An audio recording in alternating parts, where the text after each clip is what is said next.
The concrete smell of fresh mortar still hung in the August air of West Berlin, mixing with the acrid bite of tear gas that drifted across the new barrier like a ghost. Margaret Hayes stood at the window of the signal's intelligence station, watching searchlights sweep across the wall that had appeared almost overnight, splitting families, lovers, and an entire city down its beating heart. Behind her, radio equipment hummed and crackled, monitoring frequencies that carried secrets wrapped in static and code. She had been trained to listen for patterns in the noise, to find meaning where others heard only chaos. But nothing in her training at Fort Meade had prepared her for this. A city transformed into a pressure cooker of espionage, where every transmission could be a lie and every silence might scream the truth. The Cold War wasn't cold here. It burned with a slow, suffocating heat that made her hands shake when she reached for her coffee cup each morning. The Americans called her paranoid, the way she triple-checked equipment and logged every anomaly with meticulous detail that made her superiors sigh with impatience. They didn't understand that in this city of shadows and suspicion, paranoia was just another word for survival. Margaret had learned to trust the machines more than people. Radios didn't have agendas, didn't dismiss her observations because she wore a skirt instead of a uniform with rank insignia. Through her headphones each night, she heard the Soviet operators on the other side, their voices as familiar as her own reflection, speaking in code she had memorized until they haunted her dreams. This divided city had become her entire world, confined to a 20-by-20 room filled with dials, switches, and the weight of nuclear tension that pressed down on everyone's shoulders. She knew that somewhere in the darkness beyond that wall, Soviet intelligence officers sat in identical rooms, listening just as intently, hunting for American mistakes with the same desperate focus. Tonight something felt different, a thickness in the air that had nothing to do with the weather, a tension that made the hair on her arms stand at attention. Margaret adjusted her headphones and scanned the familiar frequencies, her fingers moving across the equipment with practiced precision. The interference started as a whisper, then grew into a howl that tore through her headphones with such violence that Margaret ripped them from her ears, gasping. Static exploded across all frequencies simultaneously, transforming her carefully organized monitoring board into a wall of white noise that seemed almost alive in its chaos. She toggled switches with trembling fingers, her training screaming at her that equipment didn't simply fail like this. Not all at once, not without reason. The fluorescent lights flickered overhead,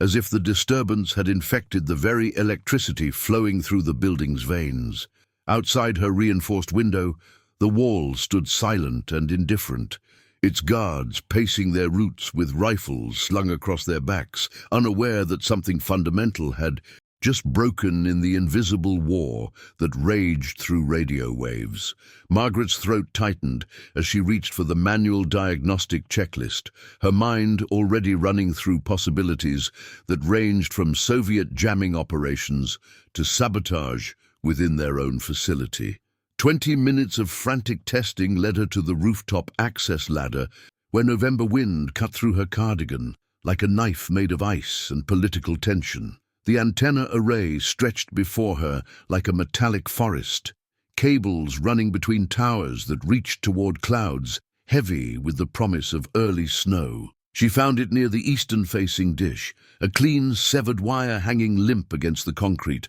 its copper core exposed and gleaming in the searchlight beams that swept across no man's land below. The cut was too precise to be accidental, too deliberate to ignore, and her stomach dropped as she realized someone had been up here, someone with access and intent. Margaret knelt beside the damaged cable, her breath forming small clouds in the frigid air, and felt the weight of isolation that came with discovering evidence that trust itself had been weaponized. She couldn't tell anyone yet, not until she understood what this sabotage had been meant to conceal or enable. Back in the station's electronic warmth, Margaret bypassed the damaged circuit and began manually reconstructing her frequency coverage, turning dials with aching precision as sweat formed at her temples, despite the cold still clinging to her clothes. The equipment slowly came back to life, frequencies emerging from static like islands appearing through fog,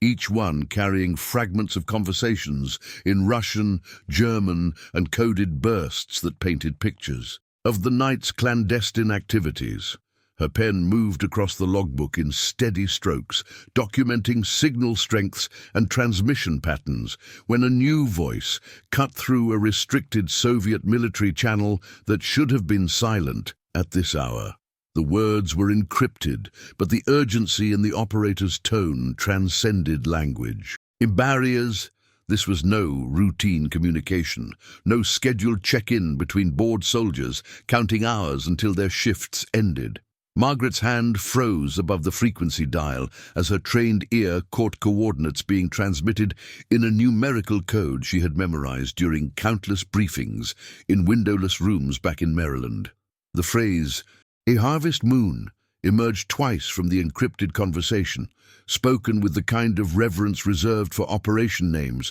that carried weight beyond mere words. Her pulse hammered against her wrists as she scribbled notes with writing that grew increasingly frantic, her mind assembling puzzle pieces into a picture that made her blood run cold. As the Berlin winter pressing against the station's walls, this was why the wire had been cut. Someone had wanted this frequency dark, had tried to ensure no American ears would catch what the Soviets believed was a secure channel in the electromagnetic chaos. The decoder wheel turned beneath Margaret's fingers with mechanical precision, each click of its numbered rings bringing fragments of meaning from the chaos of encrypted Russian syllables that repeated in her headphones like a prayer spoken in darkness. Sweat traced cold lines down her spine as she cross-referenced code groups against the cipher tables locked in her desk drawer, documents so classified that their mere existence could never be acknowledged in any official capacity. The phrase "harvest moon" appeared again, bracketed by grid coordinates that corresponded to the American military corridor through Soviet-controlled territory, the lifeline connecting West Berlin to the free world beyond the communist frontier. Her handwriting deteriorated into barely legible scratches as more details emerged, timeline references indicating movement during the darkest hours before dawn, mentions of battalion strength forces, and most chilling of all, specific details about American convoy procedures that could only have come from someone inside their own intelligence apparatus. Margaret's hands trembled as she rewound the tape recorder, listening again to confirm what her training told her couldn't possibly be real, yet her instincts knew was absolutely genuine. The Soviet operators spoke with the casual confidence of men who believed their communications were secure, their voices carrying undertones of anticipation that made her skin prickle with recognition of imminent violence. References to the package suggested prisoners or hostages, while repeated mentions of international witnesses pointed towards something designed for maximum political impact rather than mere military advantage. She scribbled calculations in the margins of her logbook, working backward from the timestamps to determine when this operation would unfold, her stomach knotting as she realized the window measured in hours rather than days. Outside her reinforced window, the wall stood bathed in searchlight beams that swept back and forth like the pendulum of a clock, counting down toward catastrophe. The final decoded segment hit her consciousness like a physical blow, explicit mention of over 2,000 American personnel, detailed knowledge of vehicle maintenance schedules, and coordinates for ambush positions already established along the convoy route. Margaret's breath caught in her throat as she understood the magnitude of what she had stumbled upon through sheer accident, through a sabotaged wire that had forced her to scan frequencies she would normally have missed. The Soviets were planning something that transcended routine Cold War gamesmanship, an operation designed to capture an entire American military formation and create the kind of international crisis that could ignite the powder keg of tensions into actual warfare. Her Isolation in that underground station suddenly felt absolute, the weight of knowledge pressing down on her shoulders like the concrete and earth separating her from the divided city above. She reached for the telephone with fingers that felt numb, despite the station's radiator hissing warmth into stale, recycled air, knowing that what came next would determine whether she had just discovered history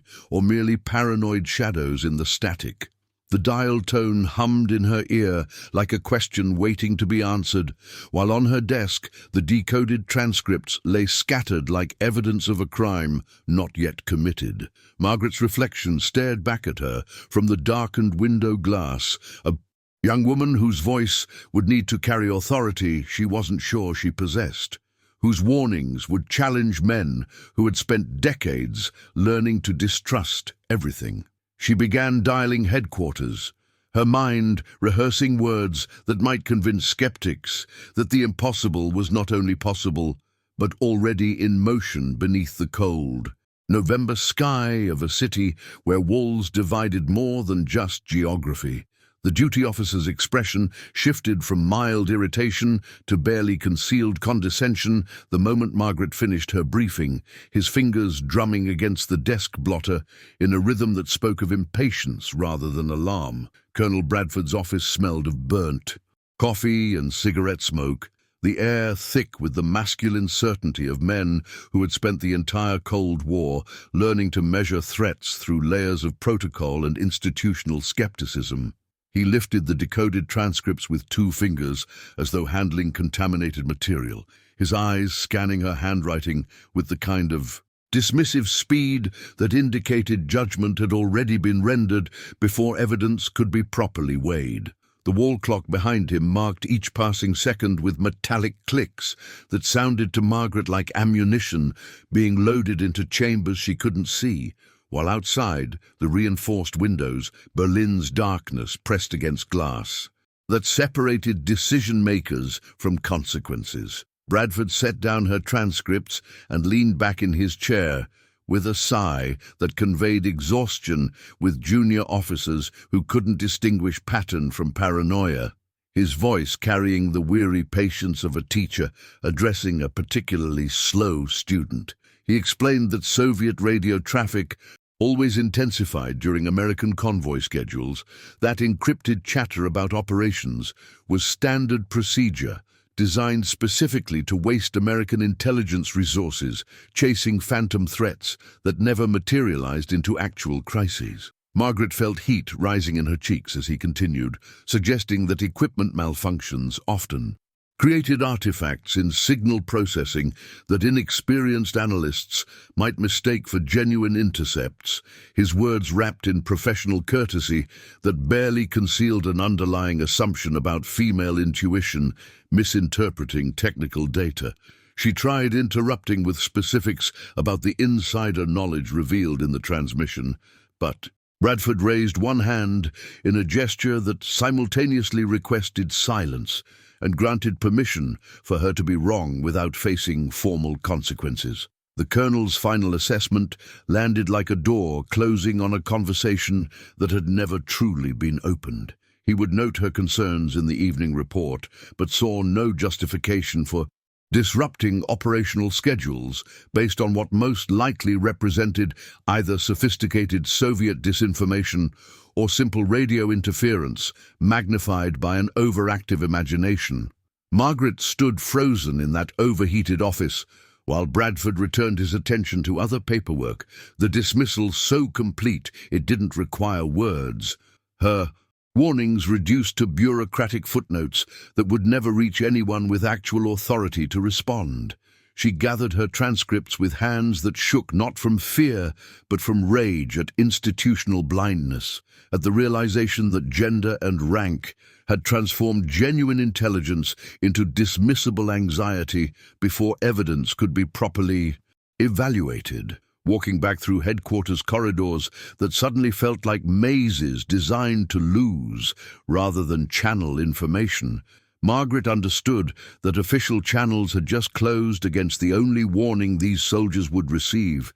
before darkness delivered them into prepared ambush positions. The personnel files spread across the Abandoned briefing room table, like autopsy reports on a dying operation. Each manila folder containing the professional life of someone who had sworn oaths Margaret had once believed were unbreakable, their service photographs staring upward with expressions frozen in moments before betrayal became their defining characteristic. Robert Chen sat beside her with a thermos of coffee that had gone cold an hour ago, his engineer's mind approaching treason like a circuit diagram, where current flows could be traced backward from malfunction to source, his silence broken only by occasional notations in margins of documents they technically had no authorization to access. The overhead fluorescent lights hummed with electrical persistence, casting harsh shadows that made every face in every photograph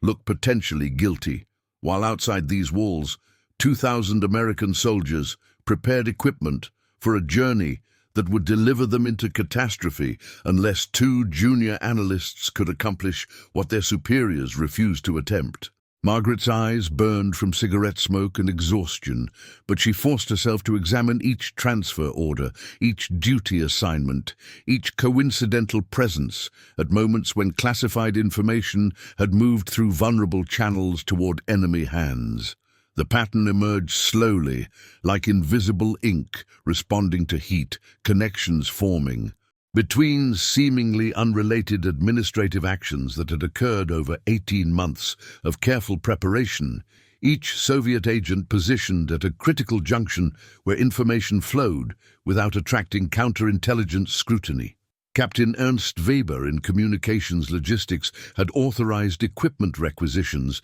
that included radio frequencies and encryption rotations, his German surname and family history in East Prussia providing perfect cover for recruitment approaches the KGB had apparently made during his father's funeral in Munich 3 years earlier. Corporal Patricia Daniels worked in convoy scheduling, her access to movement timetables and route assignments making her the valve through which operational security drained toward Moscow Center, her recent divorce and financial difficulties creating vulnerabilities that patient handlers had clearly exploited with systematic precision. Sergeant Marcus Holloway managed fuel depot operations along the corridor route, his position allowing sabotage of alternative paths while ensuring the compromised primary route remained the only viable option, his upcoming retirement and modest pension transforming future comfort into present treason. Robert suddenly gripped Margaret's wrist as she turned another page, his finger pointing to a notation that connected all 3 suspects through a single administrative commonality that had somehow evaded security reviews despite its glaring significance. Each had attended the same cultural orientation program 8 months ago, a weekend symposium on German-American relations hosted at a facility outside the normal military compound, organized by a civilian contractor whose background investigation had been cursory at best and whose current whereabouts were conspicuously absent from available records. The training roster showed 12 attendees, but listed only 9 names, the 3 missing entries corresponding exactly to dates when each suspect had requested personal leave that was approved without standard verification, the gaps in documentation forming negative space that revealed design rather than accident. Margaret photographed each critical page with the Minox camera she wasn't supposed to have, knowing that evidence mattered less than speed now, that proving conspiracy to skeptical superiors was impossible, but preventing massacre required only reaching one person who would listen, before darkness made listening irrelevant. She gathered the files with trembling hands while Robert restored everything to precise original positions. 2 intelligence operators acting like criminals because institutional authority had transformed preventing catastrophe into insubordination, their next move requiring them to bypass every chain of command that had already demonstrated its determination to remain blind. The transmission logs that Robert had cross-referenced with the convoy schedule revealed a timeline so precise it could only exist through mathematical orchestration. each Soviet communication synchronized with American operational preparations, like a conductor's baton cueing. Orchestral sections toward predetermined catastrophe. Margaret traced the coordinates mentioned in the intercepted messages onto a tactical map of the corridor, her pencil marking positions where Soviet mechanized infantry had apparently repositioned over the past 72 hours, their movements disguised as routine exercises but forming a perfect ambush configuration along a 12-kilometer stretch of roadway where American vehicles would be most vulnerable, strung out in convoy formation with limited maneuverability and no backup within immediate response distance. The kill zone sat precisely where the route narrowed between dense forest on both sides, where disabled led. Vehicles would trap everything behind them like boxcars, derailing in sequence, where over 2,000 soldiers would transform from an armed convoy into surrounded prisoners before they could establish defensive positions or call for reinforcements that couldn't possibly arrive in time. Robert's hands shook as he calculated probable casualty. Figures using doctrine manuals and tactical assessments, his engineers' precision making the nightmare concrete in numbers that represented fathers and brothers and sons who would vanish into Soviet custody while the world held its breath over whether nuclear missiles would follow diplomatic protests. The operation's sophistication suggested months of planning at the highest levels of Soviet military intelligence, the kind of bold provocation that could only be authorized by Moscow Center with full awareness of its potential to trigger escalation beyond anyone's control. A calculated gamble that capturing thousands of American soldiers on East German territory would create a crisis that forced Western concessions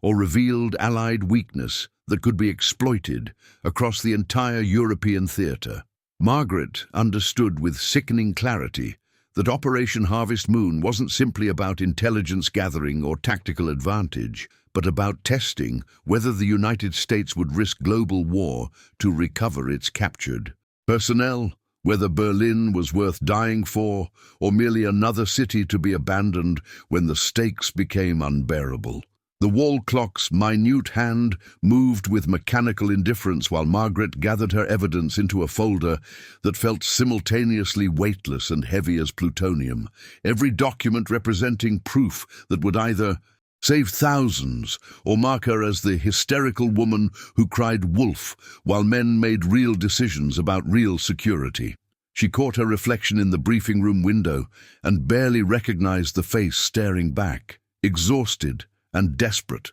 and utterly certain, transformed by necessity from analyst to advocate for soldiers who had no idea their trusted officers had sold them to the enemy for whatever currency buys human souls in the marketplace of ideology. Robert met her eyes with grim determination that matched her own, two junior analysts about to commit career suicide by doing exactly what duty required when authority had failed its fundamental obligation to protect those who served. The telephone on the wall represented their last option and greatest risk, a direct line that bypassed every superior who had already refused to listen, connecting them to the convoy commander who would either trust two voices he had never heard or proceed into darkness that would swallow his entire command before dawn broke over a world transformed by calculated treason. Margaret's fingers trembled as she lifted the receiver from its cradle, the bakelite cold and dense against her palm, while she dialed the emergency military exchange number that connected to Tempelhof Air Base operations, each rotation of the dial clicking like a countdown timer, measuring the distance between salvation and catastrophe. The line crackled with static interference common to Berlin's compromised telecommunications infrastructure, then cleared into ringing that seemed to stretch across impossible distances, despite connecting locations only kilometers apart, every unanswered tone compressing the remaining time before 2,000 men loaded into vehicles that would carry them toward coordinates already registered in Soviet artillery calculations. Robert stood beside her with the transmission transcripts and tactical maps arranged in sequence. his methodical preparation transforming chaotic intelligence into prosecutable evidence that could convince a career officer to abort a mission, on the word of strangers, whose credentials existed only in their voices and the urgency bleeding through telephone copper. The ringing stopped mid-cycle, and a voice answered with clipped military efficiency, identifying the duty officer and demanding authentication codes that Margaret didn't possess, her clearance sufficient for monitoring enemy transmissions, but inadequate for interrupting operational command decisions at this level of urgency. She abandoned protocol and spoke with naked directness that cut through standard procedure like scissors through red tape, identifying herself by name and position while explaining in compressed sentences that Soviet forces had prepared an ambush at specific coordinates along the convoy route, that embedded agents had compromised the mission timeline. That proceeding meant delivering American soldiers directly into enemy hands before midnight. The duty officer's skepticism radiated through the connection in professional silence that felt like falling through darkness. His training, recognizing either legitimate emergency or elaborate provocation designed to disrupt operations through manufactured panic, the exact calculus that Margaret's superiors had already resolved against her credibility hours earlier. Robert leaned toward the receiver and added his voice with engineer's precision, citing transmission frequencies and encryption patterns and temporal correlations that transformed Margaret's warning from emotional plea into technical briefing, supported by quantifiable data that demanded professional consideration. The duty officer's breathing changed texture across the line, his questions becoming sharper and more specific as he grasped the implications, asking for coordinates and troop strength estimates and confidence levels, while Margaret heard him simultaneously writing and gesturing to others in the operations room, the controlled urgency of trained personnel responding to credible threat information. She provided everything with desperate clarity, knowing this single conversation represented the convergence point where individual vigilance either prevented catastrophe or became footnote to institutional failure, where her career and reputation measured nothing against the weight of lives, depending on whether one officer trusted two analysts he would never meet. The line went silent except for muffled consultation and the rustle of maps. Being unfolded, then the duty officer returned with words that released the pressure crushing Margaret's chest, confirming the convoy commander would be briefed immediately and departure delayed pending verification of the intelligence, his voice carrying professional respect that acknowledged her service even as procedure required continued authentication. Margaret replaced the receiver with hands that finally stopped shaking, meeting Robert's exhausted smile across the small room where their intervention had reached through layers of bureaucracy and skepticism to touch the operational reality that mattered most. Soldiers who would sleep safely tonight because two people refused to accept that procedure mattered more than truth. The convoy yard at Tempelhof sat under sodium lights that turned the autumn mist into amber fog, casting long shadows across rows of deuce-and-a-half trucks arranged in precise formation, while soldiers loaded equipment with the mechanical efficiency of men who had performed these movements countless times before. Margaret and Robert arrived in a staff car driven by military police, their credentials finally validated through emergency channels that connected the signal's intelligence station to operational command, transforming them from dismissed analysts into witnesses to the machinery of crisis response grinding into motion. The convoy, Commander Colonel William Bridger, stood near the lead vehicle with tactical maps spread across the hood, his weathered face illuminated by flashlight beams, while junior officers clustered around him receiving rapid instructions that cascaded through the chain of command like electricity through copper wire. Margaret approached with the transmission transcripts held against her chest, feeling simultaneously vindicated and terrified by the weight of consequences that her discovery had set into motion, knowing that halting military operations on enemy soil carried risks that extended far beyond the immediate tactical considerations. Bridger looked up as they approached, and his eyes held the particular exhaustion of commanders who bear responsibility for lives measured in thousands rather than abstractions. His acknowledgement of Margaret carrying respect that her own superiors had withheld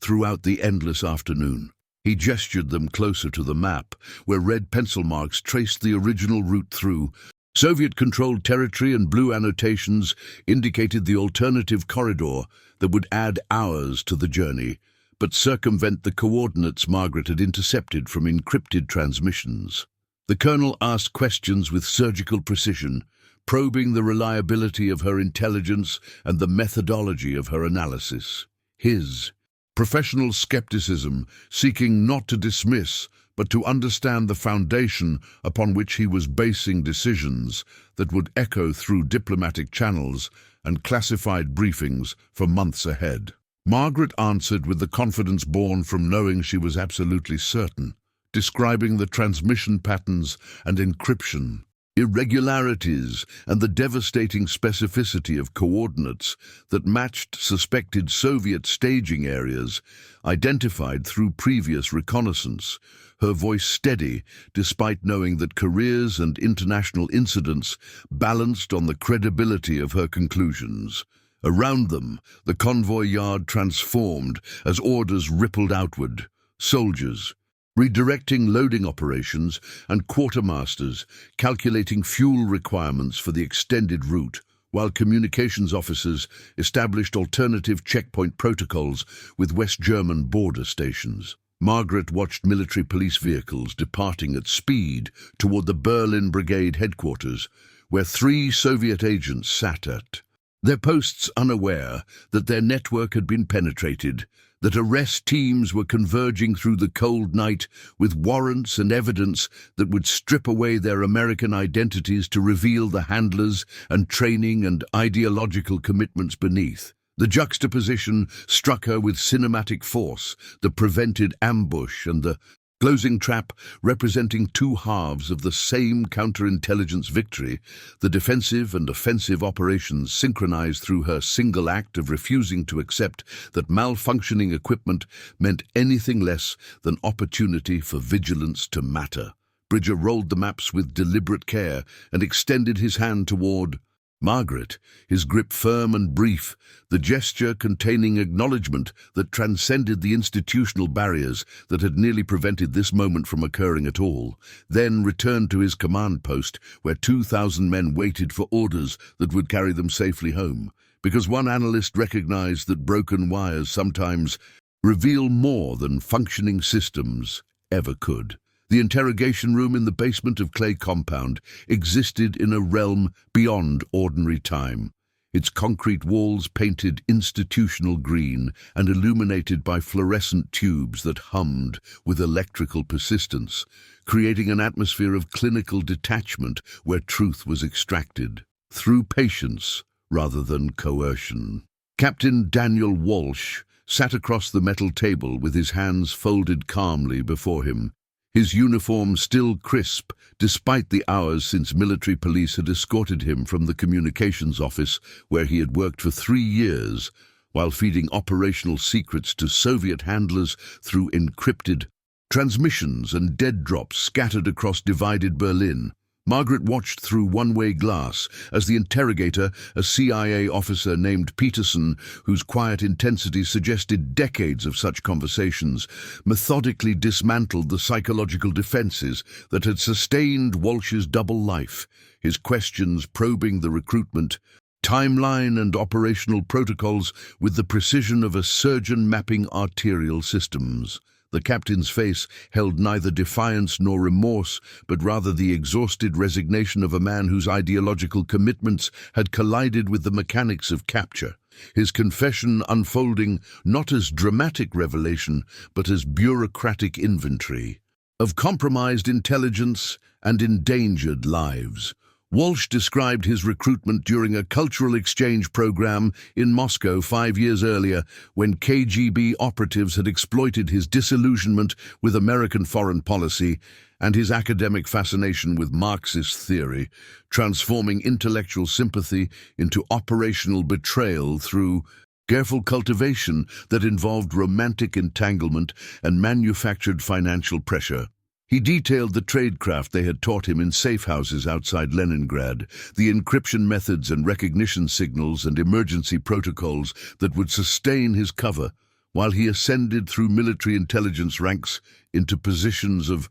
trusted access. The scope of his betrayal emerged through hours of questioning that mapped stolen documents and compromised operations, and the names of case officers whose identities he had delivered to Soviet intelligence, each revelation representing lives disrupted and strategies abandoned, and the invisible costs of penetration that extended far beyond tactical considerations. Margaret felt simultaneous vindication and horror listening to his testimony, understanding that her discovery had interrupted not merely a single operation, but a years-long hemorrhage of American secrets into adversary hands. That Operation Harvest Moon represented the culmination of patient intelligence work that would have reshaped Cold War dynamics through manufactured crisis. The other two agents confessed separately in adjacent rooms, their stories forming complementary threads in a network designed with redundancy and compartmentalization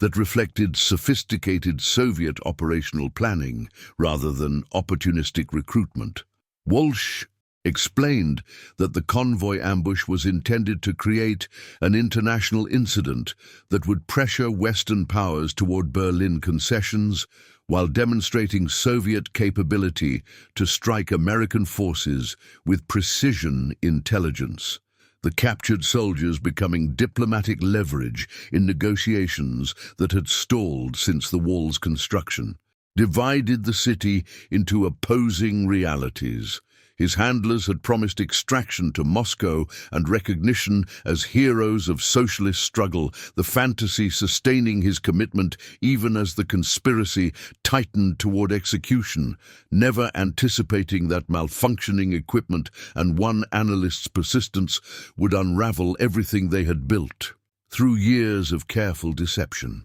Peterson emerged from the interrogation room carrying folders thick with transcribed testimony and supporting evidence, his expression revealing nothing of the geopolitical catastrophe documented in those pages, and met Margaret's gaze with professional acknowledgement that transcended institutional hierarchy to recognize the profound consequences of her refusal to accept dismissal as final answer when threatened lives demanded otherwise. The commendation arrived 3 weeks later in an unmarked envelope delivered to Margaret's apartment on Kurfürstendamm. The document itself, classified at levels that ensured her achievement, would never appear in official records or history books that chronicled the Berlin crisis years. General Harrison presented it privately in his office overlooking the divided city, the ceremony attended only by Robert Chen and 2 senior intelligence officials whose presence acknowledged the gravity of what had been prevented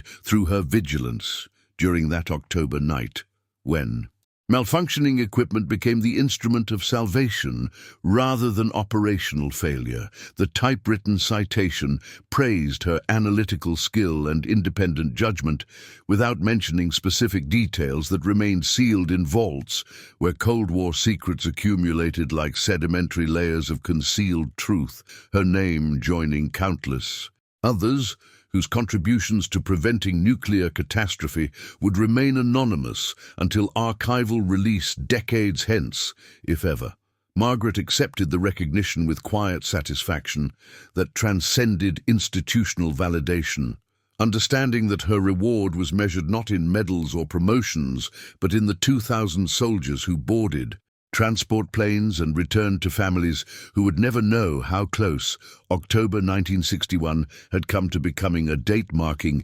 international disaster, rather than footnote in intelligence history. She continued her work at the signal station through the following years, as Berlin remained a flashpoint where espionage and brinkmanship defined daily existence beneath the surface of ordinary life, divided by concrete and ideology. The broken antenna wire was repaired and the equipment upgraded, but Margaret never forgot the lesson that equipment failure could reveal truths that perfect functioning might have missed, that sometimes breakthroughs emerged from disruption rather than routine excellence. Robert Chen became her permanent partner in the analysis room, where they monitored transmissions that mapped the invisible war waged through electromagnetic frequencies and encrypted conversations. Their collaboration, representing the institutional changes her discovery had forced upon agencies that could no longer dismiss. Warnings because they originated from unexpected sources or challenged comfortable assumptions about security that Walsh's betrayal had exposed as dangerously inadequate. Decades later, when Soviet archives opened and Cold War historians reconstructed the crisis periods that had threatened to ignite global conflict, Operation Harvest Moon appeared in declassified documents as a near miss that few remembered and fewer understood in its full dimensions. Margaret read those accounts in her retirement years with the peculiar distance of someone who had lived through events now reduced to academic analysis and documentary footage, recognizing how history compressed human experience into narrative abstracts that could never capture the visceral terror of racing against disbelief, while thousands of lives hung on decisions made in moments when institutional authority failed and individual judgment became the final defense against catastrophe. The Cold War had ended, not with the apocalypse both sides had prepared for, but through accumulation of small preventions and quiet victories achieved by operators whose names remained classified, whose vigilance in unremarkable moments maintained the fragile peace that allowed civilization to survive its most dangerous decades. She kept no souvenirs of that October night, except the memory of fluorescent lights humming in the signals room and the static-laced frequency where Soviet voices had revealed their intentions to someone patient enough to listen when equipment failure demanded improvisation, understanding that history turned on such accidents more often than grand strategies, that the difference between war and peace sometimes measured no wider than a severed wire, and one analyst who refused to dismiss what routine would have ignored. What moment of ordinary vigilance in your life might have prevented something catastrophic without you ever knowing? Subscribe to discover more hidden stories that shaped our world from the shadows.